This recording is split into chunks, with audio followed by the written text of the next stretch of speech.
Hello everyone, welcome to achievers. मेरा नाम है मेघा जायसवाल। आज का जो हमारा वीडियो है वो है आपका साइंस का एक टॉपिक न्यूट्रिशन इन एनिमल्स के विषय में। तो पढ़ेंगे हम न्यूट्रिशन इन एनिमल्स। सबसे पहले ये जान लेते हैं कि न्यूट्रिशन है क्या। तो the process by which an organism takes food and utilises it is called nutrition. तो जिस प्रक्रिया के द्वारा कोई भी जीव जो है खाना लेता है, अपने अंदर लेता है, कुछ जीव ऐसे भी होते हैं जो बाहर जो है फूड को डाइजेस्ट करते हैं और फिर उसे एब्जॉर्ब करते हैं, तो इसको हम देखेंगे अभी। तो जिस भी प्रक्रिया के द्वारा एक जीव खाना लेगा और फिर उसे यूटिलाइज करेगा, किसमें? देखिए, फूड से हमें क्या मिलती है? एनर्जी। काम करने की जो एनर्जी मिलती है वो फूड से मिलती है। तो फूड को लेना और फिर उसे यूटिलाइज करना to get energy is called nutrition. अब मोड्स ऑफ न्यूट्रिशन देखिए आपके क्या क्या हो सकते हैं। पहला है आपका ऑटोट्रॉपिक न्यूट्रिशन, दूसरा है आपका हेटरोट्रॉपिक न्यूट्रिशन। ऑटोट्रॉपिक न्यूट्रिशन क्या होती है? When an organism can make its own food.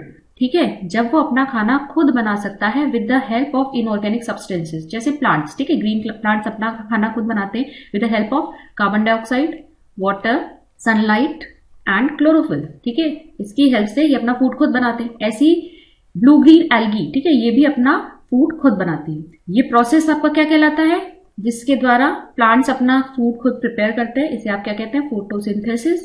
ठीक है, फोटोसिंथेसिस को हम डिटेल में किसी और वीडियो में डिस्कस करेंगे। अभी हम न्यूट्रिशन एनिमल्स के विषय में पढ़ रहे हैं, तो हम पहले न्यूट्रिशन की प्रक्रिया को समझेंगे और फिर हम देखेंगे यूनिसेलुलर ऑर्गेनिज्म में किस तरीके से न्यूट्रिशन होता है। चलिए, हेटरोट्रॉपिक न्यूट्रिशन की बात करते हैं। तो हेटरोट्रॉपिक न्यूट्रिशन क्या है? When an organism cannot make its own food and depends directly or indirectly on the autotrophs for its nutrition. तो अपना फूड खुद नहीं बना सकते ये, ठीक है, can not make their own food. किस पे डिपेंड करेगा? डायरेक्टली या इनडायरेक्टली किस पे डिपेंड करते हैं? ये ऑटोट्रॉप्स के ऊपर डिपेंड करते हैं, इनके ऊपर निर्भर करेंगे। This type of nutrition is called heterotrophic nutrition. और इन ऑर्गेनिजम्स को आप क्या कहेंगे? हेटरोट्रॉप्स। हेटरोट्रॉपिक न्यूट्रिशन आपकी फर्दर डिवाइड होती है तीन अलग टाइप के न्यूट्रिशन में, जिसमें सबसे पहला आपका आ जाएगा सैप्रोफिटिक न्यूट्रिशन, दूसरा है होलोजोइक न्यूट्रिशन और तीसरा है आपका पैरासिटिक न्यूट्रिशन। अब देखिए, सैप्रोफिटिक न्यूट्रिशन क्या है? It is a mode of nutrition in which organism obtains food और nutrients from the dead and decaying organic matter. तो यहां पर जो ऑर्गेनिज्म है वो क्या कर रहा है? डेड और डीकेइंग ऑर्गेनिक मैटर से अपने न्यूट्रिएंट्स एब्जॉर्ब कर रहा है। ठीक है, अपने न्यूट्रिएंट्स ले रहा है। जो सड़ी गड़ी चीजें होती है उसके ऊपर से वो अपने न्यूट्रिएंट्स ले रहा है। तो इसमें आपके एग्जांपल क्या क्या आ जाएंगे सैप्रोफिटिक न्यूट्रिशन में? इसमें आपके आ जाते हैं फंजाई, ठीक है, यीस्ट, बैक्टीरिया, ठीक है, जो डेड और डिकेइंग चीजों से अपना फूड ले रहे हैं। ठीक है, जैसे आपने वो देखी होगी सड़ी गड़ी जो लकड़ी होती है उसके ऊपर वो उगाते हैं आपके मशरूम्स। ठीक है, वो भी एक तरह की क्या है? फंगाई। ठीक है, वो सैप्रोफाइट में आएगा। फिर आते हैं आपके पैरासिटिक की बात पहले कर लेते हैं। पैरासिटिक न्यूट्रिशन क्या है? It refers to the mode of nutrition when the organism derives food from the body of other organism. ठीक है, तो पैरासाइट में क्या होता है कि जो आपका पैरासाइट होगा, ठीक है, ये ऑर्गेनिज्म एक दूसरे ऑर्गेनिज्म की बॉडी से, ठीक है, या तो उसके अंदर रहकर या उसके बाहर से फूड जो है उसमें से लेता है, न्यूट्रिएंट्स उसमें से एब्जॉर्ब करता है। ये जिसकी बॉडी में से न्यूट्रिएंट्स लेगा उसे आप कहते हैं होस्ट। ठीक है, तो पैरासाइट होस्ट की बॉडी में से न्यूट्रिएंट्स लेता है। अब पैरासाइट अगर होस्ट की बॉडी के अंदर रहकर न्यूट्रिएंट्स एब्जॉर्ब करेगा तो उसे आप कहते हैं एंडोपैरासाइट। ठीक है, वैसे इतना डिटेल में पूछेंगे नहीं, पर फिर भी फॉर नॉलेज, एंडोपैरासाइट। और अगर होस्ट की बॉडी के बाहर रहकर न्यूट्रिएंट्स एब्जॉर्ब करता है तो एक्टोपैरासाइट। ठीक है, एंडोपैरासाइट में जैसे आपके क्या आ जाते हैं? होस्ट की बॉडी में रहकर, जैसे हमारे पेट में हो जाते हैं ना, वॉर्म्स हो जाते हैं। ठीक है, आपके इंटेस्टाइनल वॉर्म्स हो गए। और एक्टोपैरासाइट में जैसे कि जो बॉडी के ऊपर से ही न्यूट्रिशन ले रहे हैं, जैसे कि हमारे सर में पड़ जाती है लाइस। ठीक है, पैरासाइट्स में देखिए और एग्जाम्पल्स आपके कौन कौन से आ जाएंगे। इसमें कुछ बैक्टीरिया और फंजाई भी आते हैं। और प्लांट आएगा कसकटा। ठीक है, कसकटा के बारे में आप ध्यान रखेंगे।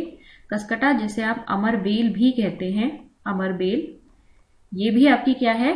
एक तरह का पैरासाइट है। बेसिकली इस तरह का होस्ट प्लांट होता है जिसके चारों तरफ ये बेल जो है लिपटी हुई होती है और इसके अंदर क्या करती है? वो स्पेशल टाइप के हॉस्टोरिया होते हैं। ठीक है, ये भेजती है। इतना डिटेल आपको नहीं समझना, बस इतना समझ लीजिए कि कसकटा अमरबेल जो है वो प्लांट बॉडी के अराउंड रोल होकर इसके अंदर से न्यूट्रिएंट्स एब्जॉर्ब करती है। ठीक है, इसके अलावा प्लाज्मोडियम, राउंड वॉर्म, वो भी पैरासाइट की कैटेगरी में आएंगी। फिर बात करते हैं होलोजोइक न्यूट्रिशन की। तो होलोजोइक न्यूट्रिशन क्या है? It refers to the mode of nutrition in which complex organic matter in the form of solid food is ingested, digested and absorb by the cells and utilised. मतलब आप क्या करेंगे, food के solid pieces को आप लेंगे अपनी body में और फिर जो बॉडी के अंदर है प्रोसेस होता है डाइजेशन का और एब्जॉर्प्शन का। ठीक है, बाकी डाइजेशन का प्रोसेस भी कैसे होता है वो हम समझेंगे, लेकिन होलोजोइक न्यूट्रिशन में आपको जानना है कि हम सॉलिड पीसेस ऑफ फूड जो है उसका इंटेक करते हैं और उसी को फिर डाइजेस्ट करके एब्जॉर्ब करते हैं। जैसे इसमें क्या आ जाएंगे आपके ह्यूमन बींग्स। ठीक है, हम सॉलिड फूड खाते हैं और फिर अपनी बॉडी के अंदर उसको डाइजेस्ट करते हैं और उसके न्यूट्रिएंट्स को एब्जॉर्ब करते हैं। इसमें आपका आ जाएगा अमीबा, यूनिसेलुलर ऑर्गेनिज्म, जिसके बारे में हम अभी पढ़ेंगे।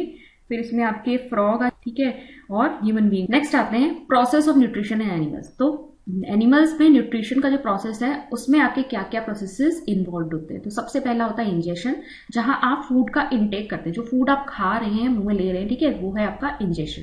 फिर होता है डाइजेशन, जहां लार्जर फूड पार्टिकल्स को ब्रेक डाउन करके स्मॉलर और वाटर सॉल्युबल पार्टिकल्स में कन्वर्ट किया जाता है। ठीक है, कॉम्प्लेक्स बड़े बड़े जो फूड पार्टिकल्स हैं उनको छोटा छोटा करा जाएगा जो कि वाटर सॉल्युबल फॉर्म में हो जाए। फिर है एब्जॉर्प्शन, जहां पर डाइजेस्टेड फूड में से जो न्यूट्रिएंट्स होते हैं उनको एब्जॉर्ब किया जाता है थ्रू द इंटेस्टाइनल वॉल। और ये एक्चुअली इंटेस्टाइनल वॉल में बहुत सारे ब्लड वेसल्स होते हैं, वहां से जो है ब्लड स्ट्रीम के अंदर ये न्यूट्रिएंट्स चले जाते हैं। तो अवशोषण यानी एब्जॉर्प्शन होता है। फिर होता है एसिमिलेशन, जो एब्जॉर्ब फूड है उसे यूज किया जाता है एनर्जी के लिए, ग्रोथ एंड रिपेयर के लिए। हमारी बॉडी में लगातार कई सेल्स जो है डैमेज होती रहती हैं, फिर से न्यू सेल्स ग्रो होती रहती है, न्यू सेल्स बन रही हैं, और एनर्जी जो हमें डे टू डे एक्टिविटीज के लिए चाहिए वो सब कहाँ से आती है? वो हमारे इस फूड से ही मिलती है। तो फूड में से जो एब्जॉर्ब किए गए न्यूट्रिएंट्स उनका यूटिलाइजेशन होता है फिर एनर्जी, ग्रोथ और रिपेयर के लिए, दैट इज कॉल्ड एसिमिलेशन। और लास्ट प्रोसेस होता है इजेशन। इस फूड में से जो अनडाइजेस्टेड फूड है वो रिमूव आउट हो जाता है। ठीक है, डाइजेशन के प्रोसेस के दौरान भी कुछ फूड अनडाइजेस्टेड रह जाता है जो हमारी बॉडी से रिमूव करना जरूरी है इन द फॉर्म ऑफ फीसेस, तो ये रिमूव आउट हो जाता है। ठीक है, तो ये प्रोसेस है आपका टोटल न्यूट्रिशन का। अब देखते हैं न्यूट्रिशन इन यूनिसेलुलर एनिमल्स। अब यूनिसेलुलर यानी कि सिंगल सेल, जिनकी पूरी बॉडी जो है एक ही सेल से बनी हुई है, उन्हें आप क्या कहते हैं? Unicellular organisms. तो इसमें हम बात करेंगे अमीबा की कि अमीबा में डाइजेशन का प्रोसेस कैसे होता है। तो देखिए यहाँ पिक्चर में दिखाया भी हुआ है कि ये है अमीबा।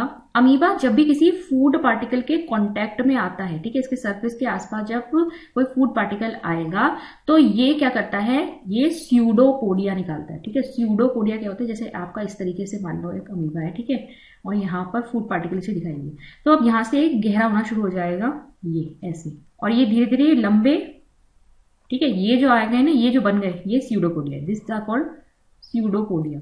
स्यूडोपोडिया क्या होता है? स्यूडो का मतलब होता है झूठा। ठीक है, इसके है थोड़ी ना ये बिल्कुल हैंड जैसे, आप समझ लीजिए, जिसमें ये फूड पार्टिकल को इनसर्कल कर रहा है, लेकिन ये इसने इस समय बना लिए हैं फूड पार्टिकल को क्या करने के लिए? बॉडी में अंदर लेने के लिए।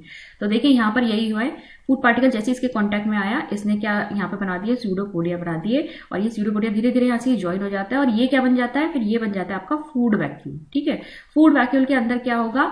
ये हुआ यहाँ पर इंजेक्शन। ठीक है, इंजेक्शन हो गया, इंटेक हो गया फूड का। अब डाइजेशन होगा। डाइजेशन यानी कि अब इसमें से जो डाइजेस्टिव एंजाइम्स हैं वो रिलीज होंगी इस फूड वैक्यूल के अंदर और इस कॉम्प्लेक्स फूड को, यानी जो भी फूड है उसको ब्रेक डाउन करेंगी स्मॉलर पार्टिकल्स में। ठीक है, फिर यहाँ से आप देखेंगे डाइजेशन के बाद होता है एब्जॉर्प्शन। एब्जॉर्प्शन में जो ये डाइजेशन के बाद न्यूट्रिएंट्स यहाँ से रिलीज हुए हैं वो एब्जॉर्ब हो जाते हैं इसकी बॉडी में, फूड वैक्यूल में से इसकी बॉडी में आ जाते हैं।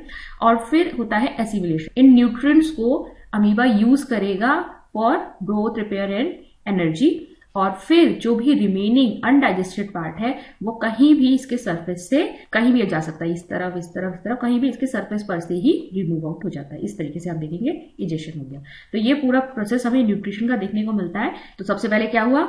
अमीबा ने इंजेस्ट किया food with the help of pseudopodia. फिर फूड इंगल्फ जो हुआ है वो क्या बन गया है? एक फूड वैक्यूल बन गया है जिसमें डाइजेशन हुआ है with the help of digestive enzymes. फिर डाइजेस्टेड फूड एब्जॉर्ब हुआ है डायरेक्टली साइटोप्लाज्म के अंदर। ठीक है, ये इसका साइटोप्लाज्म है, सेल के अंदर साइटोप्लाज्म भरा होता है। साइटोप्लाज्म के अंदर जो है एब्जॉर्ब हो गए हैं न्यूट्रिएंट्स।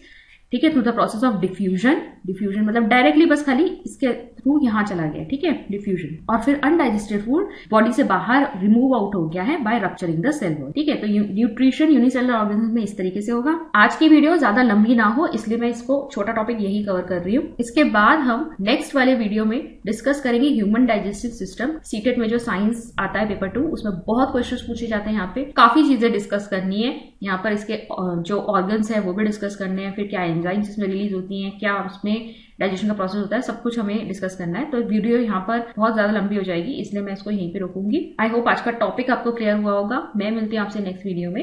Thank you.